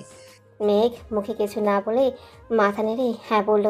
একটা বড় শ্বাস নিয়ে নিজেকে প্রশ্ন করো তুমি কেন লজ্জা পাচ্ছ, তারপর আবার প্রশ্ন করো লজ্জা পাওয়াটা কি আসলেই উচিত, তারপরে নিজেকে আবার প্রশ্ন করো যে এ লজ্জার ভালো দিক কী আর খারাপ দিক কী। আবিদের এমন উদ্ভট উপায় শুনে মেঘের আহাম্মক হওয়া মাত্রা যেন ছাড়িয়ে যাচ্ছে। মেঘের মুখে স্পষ্ট বোঝা যাচ্ছে যে মেঘের আগামাথা কিছুই বোঝেনি। আবিদ হেসে ফেলেও মেঘকে দেখে, তারপর বলল, গতকাল আমারও এমন হচ্ছিল, তারপর আমি তোমাকে নিজের খুব কাছের মনে করলাম। এখন একটু কম হয়, কিন্তু আমারও হয়। একমাত্র সমাধান হলো কাছের ভেবে নাও, কিন্তু মনের বিরুদ্ধে গিয়ে নয়। মেঘ আবারও প্রেমে পড়ে গেল আবিদের কথায়। এই ছেলে এত গুছিয়ে কিভাবে কথা বলতে জানে? কথা বলছে নাকি প্রেমে বুলি আওড়াচ্ছে? আবিদ মেঘকে বলল, আচ্ছা মেঘ, খুব জানতে ইচ্ছে করছে তাই জিজ্ঞেস করছি, তখন তন্নির সাথে কি কথা হচ্ছিল? মেঘ নিজেকে স্বাভাবিক করে বলল, অনেক চুপ থেকেছিস। আর না, বেচারা সকাল থেকে বসে আছে তোর সাথে একটু কথা বলবে তার জন্য, আর তুই ক্যাবলার মতো চুপ আছিস। হুম। আর না, মন খুলে কথা বল। তন্নি বলেছিল যে আপনার রাগ বেশি। হ্যাঁ, এটা সত্যি। তা তুমি তন্নিকে কিছু বলনি? না তো। আচ্ছা একটা জিনিস চাইবো, দিবা? বলুন।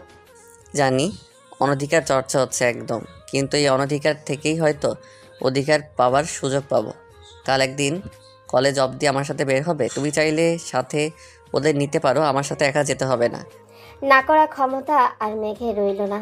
কারণ আবিদের কথা মানেই মেঘের কাছে জাদুর বুলি, যা বলবেই তাতেই সেই প্রেমে পড়ে যাবে এমন ব্যাপার।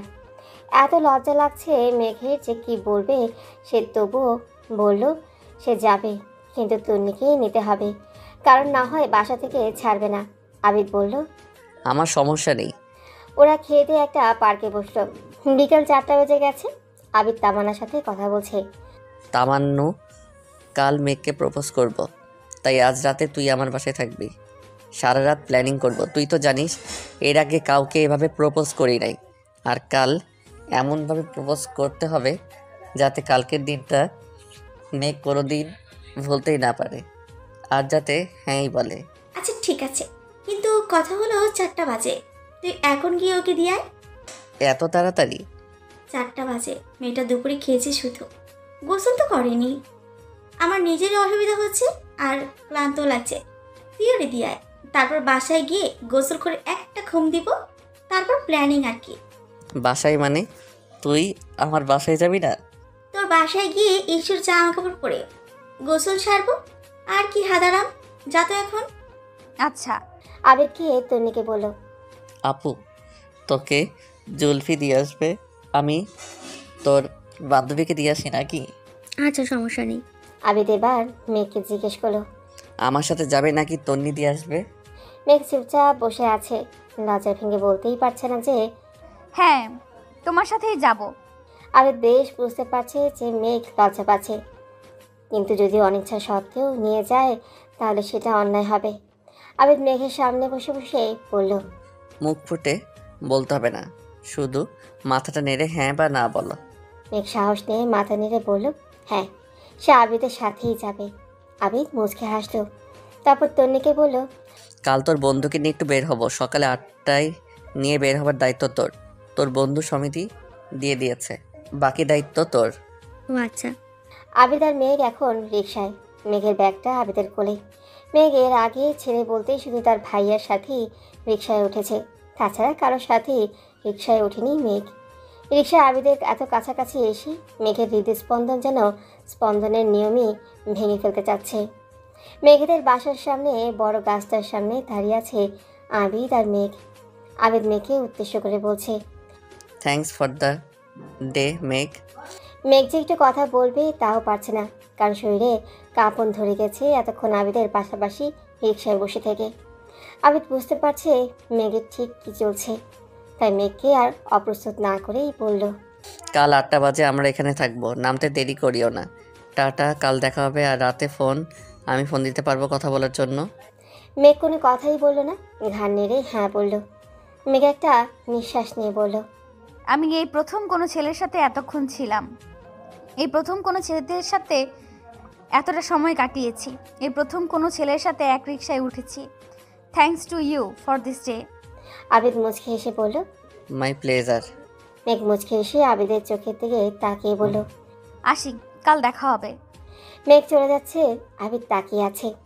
রাস্তাটা পার হয়ে মেঘ গেট দিয়ে ঢোকার সময় আবিদের দিকে তাকিয়ে একটা হাসি দিল। এই হাসিটা আবিদের কাছে চুমুর থেকেও বেশি কিছু ছিল। আবিদ খুশি মনে বাসায় চলে গেল। বাসায় গিয়ে গোসল করে ঘুম দিল। তামান্না আগে থেকে এসে ইস্যুর রুমে ঘুমাচ্ছিল। রাতে তামান্না, আবিদ, জুলফিকার আর তন্নি ফোনে সব প্ল্যানিং করে নিল। রাতে অবশ্য আবিদ আর মেঘ 25 মিনিটের মতো ফোনে কথা বলেছিল, কিন্তু তাতে সব সাধারণ কথা। মেঘের লজ্জা আর নিশ্চুপ থাকাই ছিল সিংহভাগ। সকাল 8:10 বাজে। আবিদ, তামান্না আর জুলফিকার গাড়িতে বসে আছে মেঘের বাসার সামনে। তন্নি গেছে মেঘকে আনতে। গাড়িটা আবিদের বাবার আজ ঘুরবে বলে নিয়ে এসেছে। জানুয়ারি মাসে সকাল 8টা মানে প্রচুর শীত আর কুয়াশা। তন্নি গিয়ে কলিংয়ের চাপতেই মেঘ এসে এই দরজা খুলল। মেঘ একদম রেডি। তন্নি ভেতরে গিয়ে মেঘের মাকে সালাম দিল। আসসালামু আলাইকুম আন্টি, কেমন আছো? এই তো মা, আলহামদুলিল্লাহ। তোর কি অবস্থা? এই তো আন্টি, ভালোই।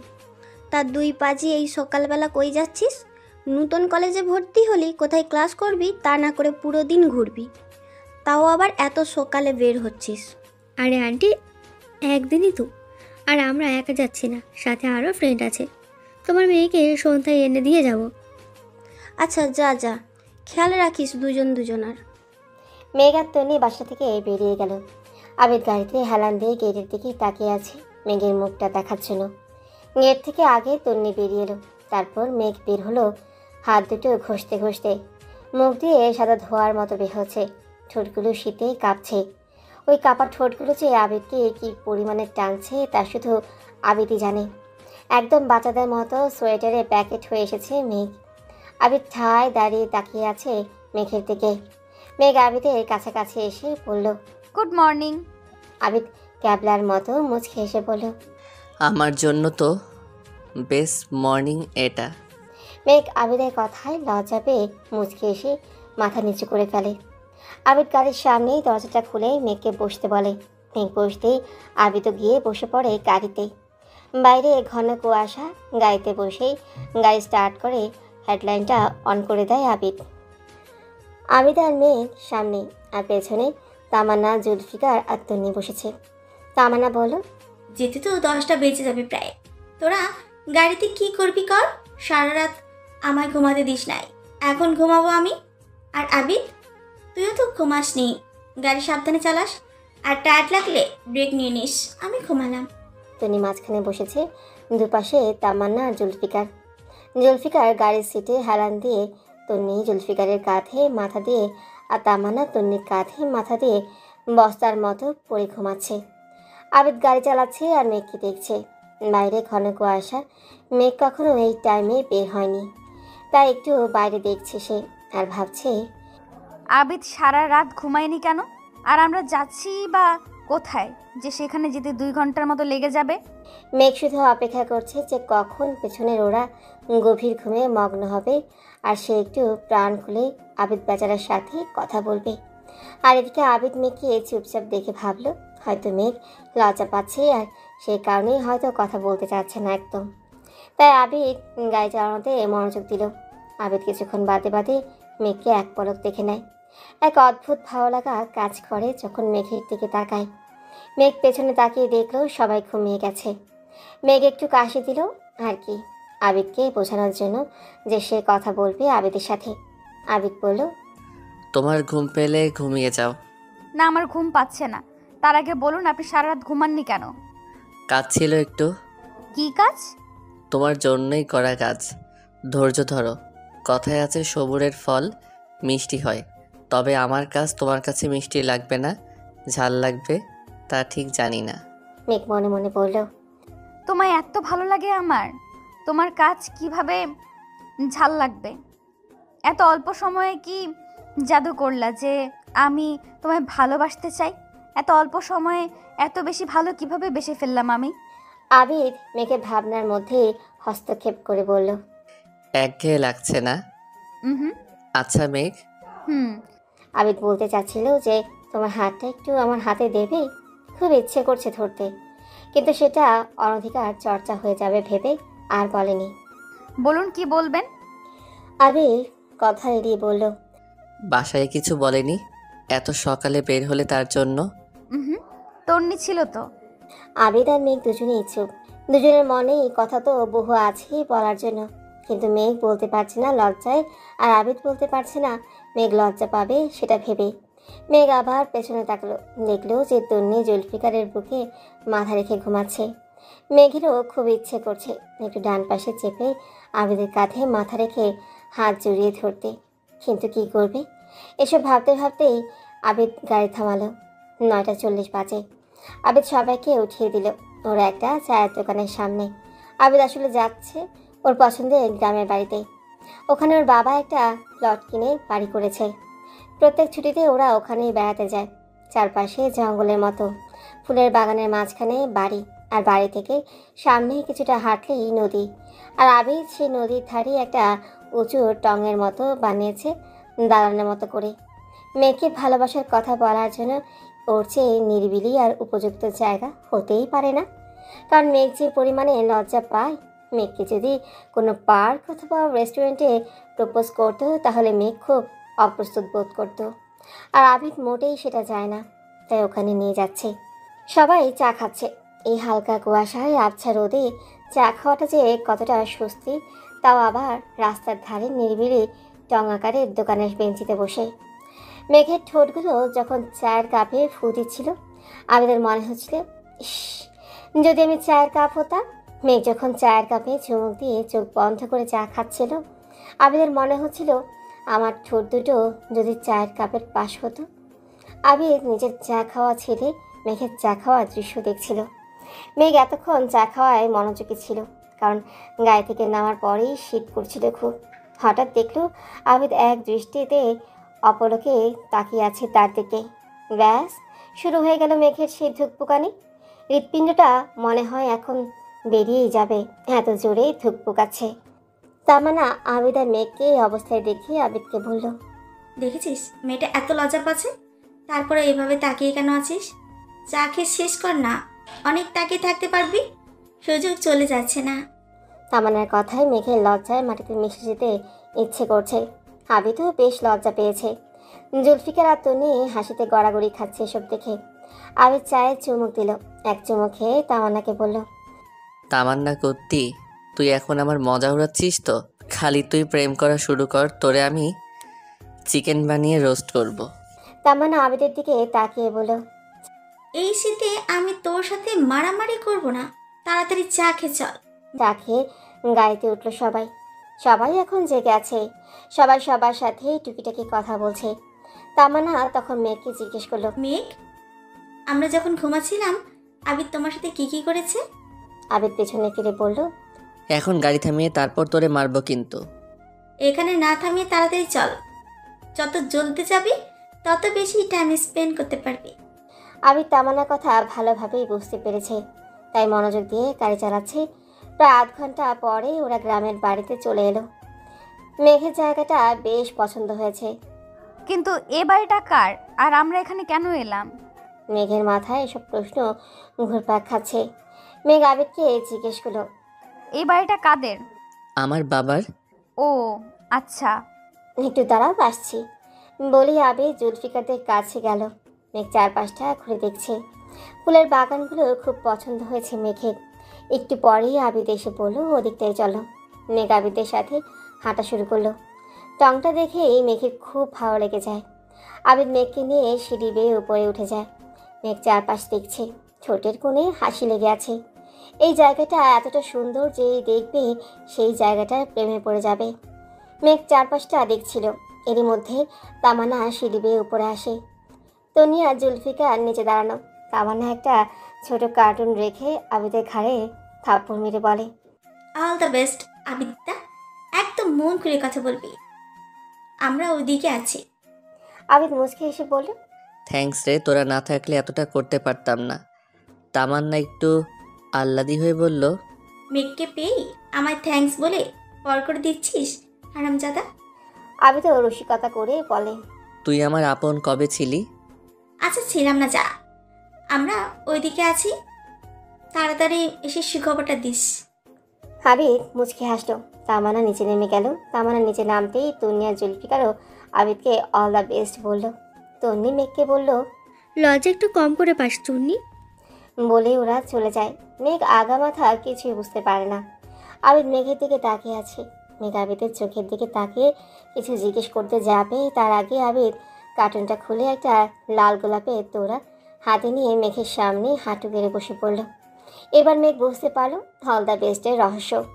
মেঘের কি যে খুশি লাগছে, এই দিনটার জন্যই অপেক্ষা করেছিল সে। তার কানগুলো আকুল হয়ে আছে আবিদের কথাগুলো শুনে আবার আবিদের প্রেমে পড়তে। আবিদ গোলাপের তোড়াটা মেঘের সামনে ধরে বলা শুরু করলো, মেঘ, তুমি আমার জীবনের প্রথম মেয়ে, যাকে দেখে আমার হৃদস্পন্দন বেড়ে গেছিল। আমার জীবনের নামমাত্র প্রেম তো এসেছে, কিন্তু ওগুলা শুধুই অ্যাট্রাকশন ছিল, ভালোবাসার ছিটে ফোটাও ছিল না। কিন্তু তোমার প্রতি আমার যেটা, সেটা শতভাগ আমার পবিত্র অনুভূতি। তোমার প্রত্যেকটা জিনিসই ভালো লাগে আমার। আমি হয়তো খুব তাড়াতাড়ি তোমার কাছে ব্যক্ত করে ফেলছি আমার অনুভূতিগুলো, কিন্তু কি করব বলো, খুব বেশি অনুভূতি তৈরি হয়ে গেছে তোমায় নিয়ে এই অল্প কয়দিনে। তাই আর পারছিলাম না তোমায় ভালোবাসি কথাটা না বলে থাকতে। বিশ্বাস করো, আমি তোমার পছন্দ অপছন্দ সম্বন্ধে কিছুই জানি না, কিন্তু আমি তোমার পছন্দ অপছন্দ, ভালো লাগা খারাপ লাগার এক অংশ হতে চাই। কষ্ট হয়তো অনেক পাবা, আমি রেগে হয়তো অনেক কষ্ট তোমায় দিয়ে ফেলবো, কিন্তু বিশ্বাস করো আমি তোমায় কোনো দিন ছেড়ে দিব না। শুধু একবার বিশ্বাস করে পথ চলার জন্য আমার হাতটা ধরো। রেগে হয়তো বা বলতে পারি যে চলে যাও আমায় ছেড়ে, কিন্তু সব পাগলের প্রলাপ ছাড়া আর কিছুই হবে না। আমি এ অবধি কাউকে গোলাপ দিয়ে বলি নাই ভালোবাসি, তুমিই প্রথম, আর আমি চাই তুমি শেষ হও। আই লাভ ইউ মেঘ। একটা সুযোগ দাও ভালোবেসে ভালোবাসা পাবার। হয়তো তাড়াতাড়ি সবটা হয়ে যাচ্ছে, তাই তুমি কনফিউজড, কিন্তু বিশ্বাস করো তুমি ঠকে যাবা না। আমি তোমায় আমরণ ভালোবাসবো। বিনিময়ে তুমি সারা জীবন না হয় আমার হয়ে থেকো, আর একটু একটু করে ভালোবাসো। বলো মেঘ, হবে আমার সবটা? বাসবে আমায় ভালো? পারবে আমায় করে নিতে তোমার সবটা? মেঘের চোখে পানি তো আসেনি, কিন্তু মেঘের কলিজা ভিজে গেছে আবিদের এই সরল স্বীকারোক্তিতে। এই ছেলেকে আর কীভাবে না বলবো আমি যে ওর প্রেমে উন্মাদ হয়ে গেছি। আমি যে শুধু আবিদেরই, তাতে কোনো সন্দেহই নেই। মেঘের চুপ থাকা দেখে আবিদ আবার বলল, I love you Megh. Will you be my everything for ever ever ever and ever? I will. I love you too Abid. বিশ্বাস করো আবিদ, আমিও তোমায় ভালোবেসে ফেলেছি। আর তাতে বিন্দুমাত্র সন্দেহ নেই। কথা দিচ্ছি, তোমার সবটুকু হয়েই তোমাকে নিজের সবটুকু করে নিব। যতটা রাগ করো, যতই কষ্ট দাও, শুধু আমি যখন অসহ্য হয়ে অভিমান করে বসবো, তখন একটু সময় নিয়ে ভাঙিয়ে নিও আমার অভিমান। আমি এর আগে কখনো কাউকে ভালোবাসিনি, তাই এই বিষয়ে আমি একদমই বুঝি না কিছু। কিন্তু আমি এটা জানি যে তুমি আমায় আর আমি তোমায় ভালোবাসি। আমাদের সম্পর্কে যেন কখনো কৃত্রিমতা না আসে, আমরা যেন অকৃত্রিমভাবে ভালোবেসে যেতে পারি আজীবন।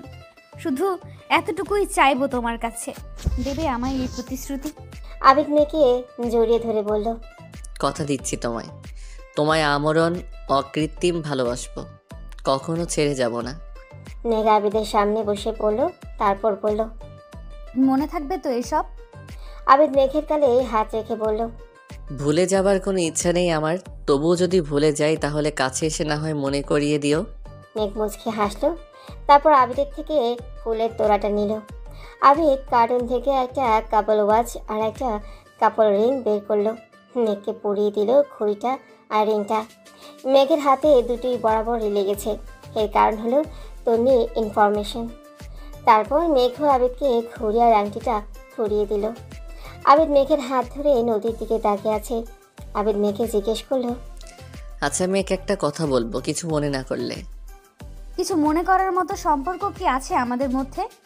এত ফর্মালিটি না করে বলে ফেলো। জানি খুব জলদি আবদার করে ফেলছি, কিন্তু সকালের তোমার ওই কাপা কাপা ঠোঁটটা দেখেই তোমার ঠোঁট জোড়ায় খুব অধিকার ফলাতে ইচ্ছে করছিল। এখনও মাথা থেকে সরাতে পারিনি ওই প্রবণতাটা। দেবে একটু অধিকার ফলাতে? কথাটা শুনেই মেঘের বুকে হাতুড়ি পেটানো শুরু হলো। না করার সাধ্য মেঘের নেই, কারণ মেঘ যে বাধা পড়ে গেছে আবিদে। তাই মাথা নিচু করেই বলল, এভাবে কখনো জিজ্ঞেসই করবে না। যখন আদর করতে মন চাইবে করে ফেলবে। আদর করা আটকে রাখা যে কত কষ্টের সেটা আমি সকালেই বুঝেছি। মানে? আমার সকালে খুব ইচ্ছে করছিল তোমার ঘাড়ে মাথা রেখে গাড়িতে বসতে, কিন্তু লজ্জার কারণে পারিনি। আমিও হাত ধরার জন্য মরে যাচ্ছিলাম, কিন্তু তুমি কিভাবে নেবে ব্যাপারটা তা ভেবে আর ধরা হয়নি। মেঘ মাথা উঠিয়ে আবিদের দিকে তাকাতেই আবিদ মেঘের কোমরে হাত দিয়ে মেঘের কাছে টেনে নিল। আবিদ আস্তে আস্তে মেঘের ঠোঁটের দিকে আগাচ্ছে। মেঘের হৃদস্পন্দন বেড়েই চলছে। চোখ বন্ধ করে ফেলেছে মেঘ। নিঃশ্বাস উত্তপ্ত হয়ে উঠছে দুজনার। আবিদ মেঘের ঠোঁটে ঠোঁট ছুঁয়ে দিতে মেঘ আবিদের শার্টটা খামচে ধরল। শরীরে এক অদ্ভুত কাঁপনের সৃষ্টি হয়েছে মেঘের। আবিদ আর মেঘ দুজনেই আপন মনে অধিকার ফলাচ্ছিল দুজনের উপর। তখনই পাশ থেকে তালি বাজার শব্দে মেঘ আবিদকে ছেড়ে একটু দূরে সরে যায়। আবিদও কিছুটা অপ্রস্তুত বোধ করে। তালি বাজানো জনতাগুলো ছিল তামান্না, দুনিয়া, জুলফিকার। ওদের জড়িয়ে ধরা থেকে শুরু করে আবিদের বসে মেঘকে প্রপোজ করা, ওদের চুমু খাওয়া সব মুহূর্তের ছবি তুলেছিল তামান্না। সবগুলো ছবি আছে আবিদের কাছে। সেদিন থেকে আবিদের শুরু হয় তার মেঘবানুর সাথে পথ চলা। মাত্র 4 দিনের মাথায় আবিদ প্রপোজ করেছিল মেঘকে। মাত্র 4 দিনের মাথায় মেঘও প্রেমে পড়ে গিয়েছিল আবিদের সব কিছুতেই। দিয়ে দিয়েছিল সব অধিকার সেই 4 দিনের মাথায়। প্রপোজ করা সম্পর্কটার বয়সই আজ প্রায় 3.5 বছর। আর এই 3.5 বছরের প্রত্যেকটা মুহূর্তে তারা অনুভব করেছে যে তাদের দুজনের সিদ্ধান্তটা কোনো আবেগ ছিল না, বরং ছিল অনুভূতি মাখানো খাঁটি ভালোবাসা।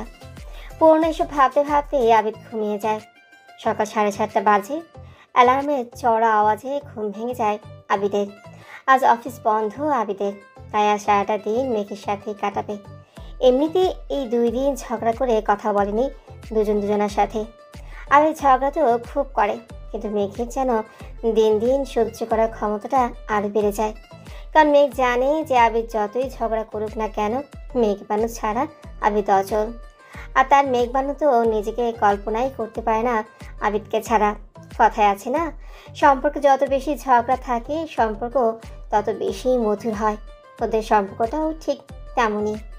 সকাল 8:10 বাজে। আবিদ বাইক নিয়ে দাঁড়িয়ে আছে কলেজের সামনে, অপেক্ষা করছে মেঘের জন্য। আজ 22শে ফেব্রুয়ারি। গতকাল 21শে ফেব্রুয়ারি থাকায় অফিস বন্ধ ছিল। আবিদ মেঘকে নিয়ে বের হবে বলে বুদ্ধি করে আজকেও ছুটি নিয়ে নিয়েছে। আবিদ 3 বছর যাবৎ চাকরি করছে, মানে ওদের সম্পর্ক শুরু হবার 6 মাস পর থেকেই আবিদ চাকরিজীবী। আবি তো সারাদিন ব্যস্ত থাকে তার চাকরি নিয়ে, আর মেঘ ব্যস্ত থাকে তার ইঞ্জিনিয়ারিং নিয়ে। কিন্তু প্রত্যেক দিন বিকেল 5টা থেকে 7টা তারা দুজন দুজনকে সময় দেয়।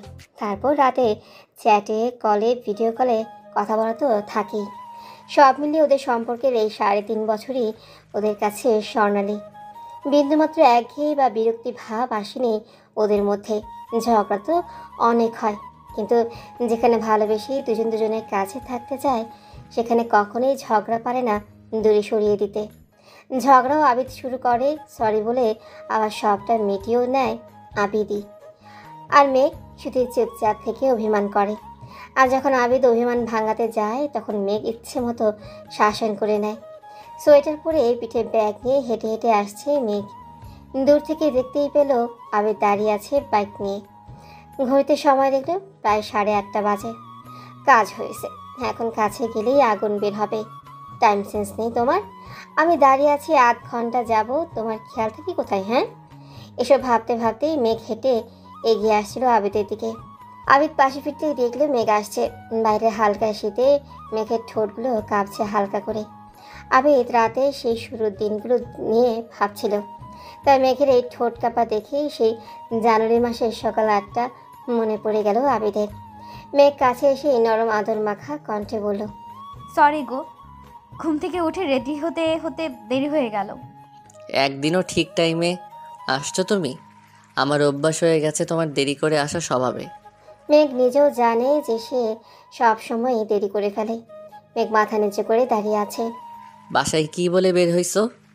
8:30টায় ক্লাস, তো ক্লাসের কথা বলেই বের হইছি। আর বলছি যে ক্লাসের পরে বন্ধুদের সাথে ঘুরতে যাব, ফিরতে সন্ধ্যা হবে। তার মানে আজ সারাদিনই আমার? মেঘ মাথা নিচু করে ঘাড় নেড়ে হ্যাঁ বলল। তোমার ব্যাগে ইম্পর্টেন্ট কিছু আছে? হুম। তাহলে ব্যাগটা দাও, দোকানে রেখে আসি। এটা শুধুই টানার প্রয়োজন নেই। মেঘ পিঠ থেকে ব্যাগটা নামিয়ে আবিদকে দিল। আবিদ নিয়ে ব্যাগটা দোকানদারকে দিতেই দোকানদার হাসি মুখে ব্যাগটা রেখে দিল। আসলে আবিদ যখন এই কলেজে পড়তো তখন সবার সাথে একটা ভালো সম্পর্ক গড়ে তুলেছিল। সেই সুবাদে দোকানদারের সাথেও আবিদের সম্পর্কটা বেশ ভালো। আবিদ এসে মেঘকে জিজ্ঞেস করলো, কিছু খেয়ে এসেছো? এই শীতে এত সকালে কেউ কিছু খেতে পারে নাকি? নাস্তা করার জন্য টাকা নিয়ে আসছি। যারা রাস্তার পাশে ঘুমায়, যাদের পেটে ক্ষুধা থাকা সত্ত্বেও খাবার পায় না, তারা পারে। তোমার আমার মতো মানুষরা পারে না আর কি। আমার দার্শনিক জামাইটা। আবিদ হেলমেট নিয়ে মেঘকে পরিয়ে দেয়, তারপর নিচেও পরে নেয়। আবিদ বাইকে উঠে বাইকটা স্টার্ট করতেই মেঘও উঠে পড়ে।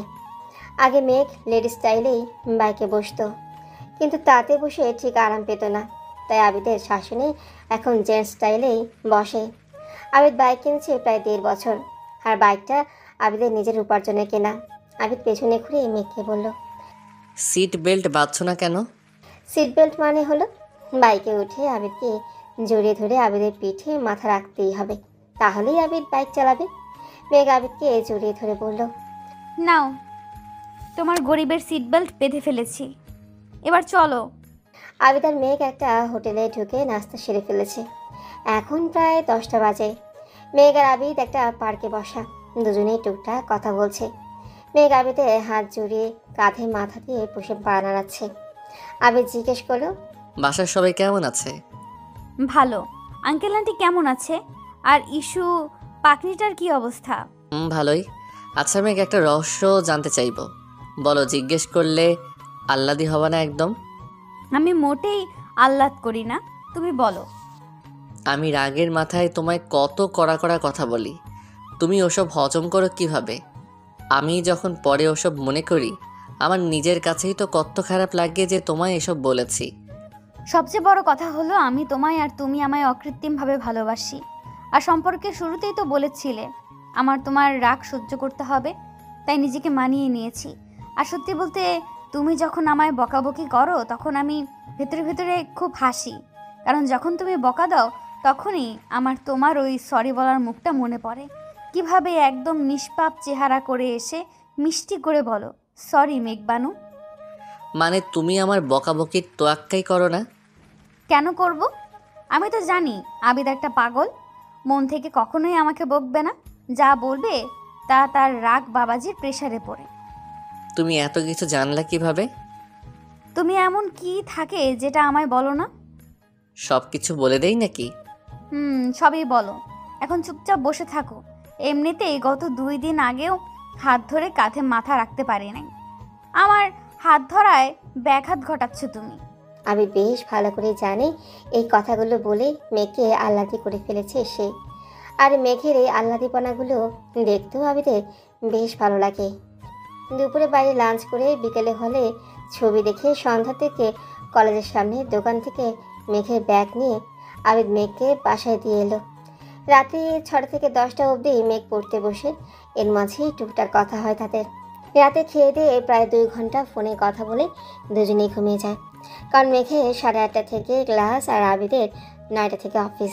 তারপর সারাদিন দুজনে কলেজ আর অফিসের হ্যাপা সামনে প্রতিদিনকার মতো 5:30টার দিকে দেখা করে। মেঘের বাসায় কিছুই বলে না, কারণ সবাই জানে মেঘের বিকেলে 4টা থেকে 6টা কোচিং আছে। আসলে মেঘের কোচিংটা 4টা থেকে 5টা।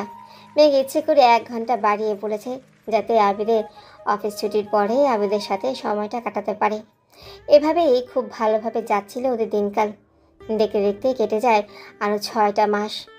মেঘের ফাইনাল পরীক্ষা শেষ। মেঘের বয়স এখন 21 বছর আর আবিদের বয়স 26 বছর। ফাইনাল পরীক্ষার পরই মেঘের বাসায় বিয়ের কথা শুরু হলো। মেঘও আভাস পেয়ে গেল যে এখন সময় হয়ে এসেছে আবিদের সম্পর্কে বাসায় বলার জন্য।